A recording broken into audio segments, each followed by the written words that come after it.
you will not be relevant in the long term to your political audiences unless you have something that actually speaks to their agenda.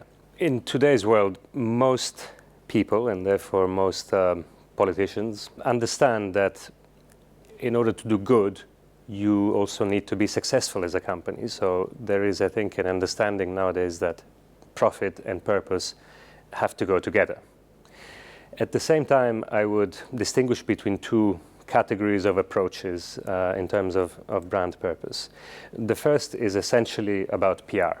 So sometimes it's called CSR, and sometimes it's plainly PR.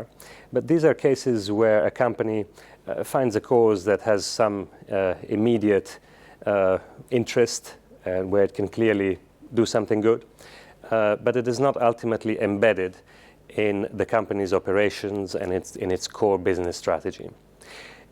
At the other end of the spectrum, we have some cases, at least I believe, of brand purpose, where that purpose is very much embedded in what the company is trying to achieve from a business perspective. So it is reflected in its operations, from sourcing through to procurement, through marketing, and all the way down to the consumer.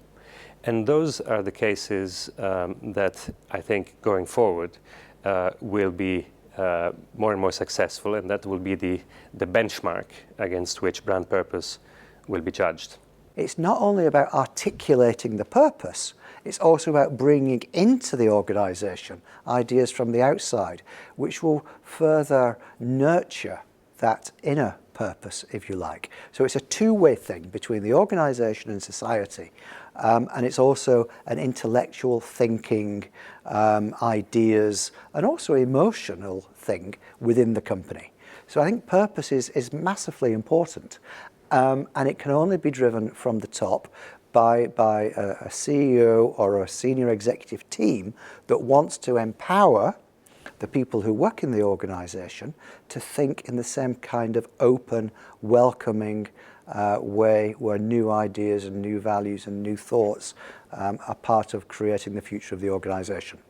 There are very few who do it consistently and extremely well because it is a very challenging and time-consuming and difficult thing to pull off, because it does go from top to bottom of a company.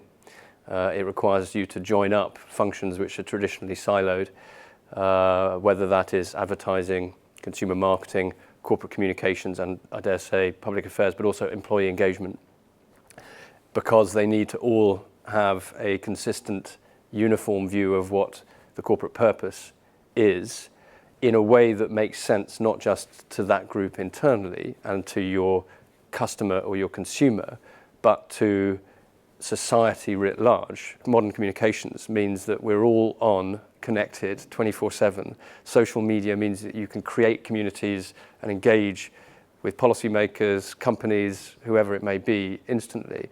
So we have a much more active consumer, an activist consumer who can work without having to go through NGOs or trades unions to put pressure on a company.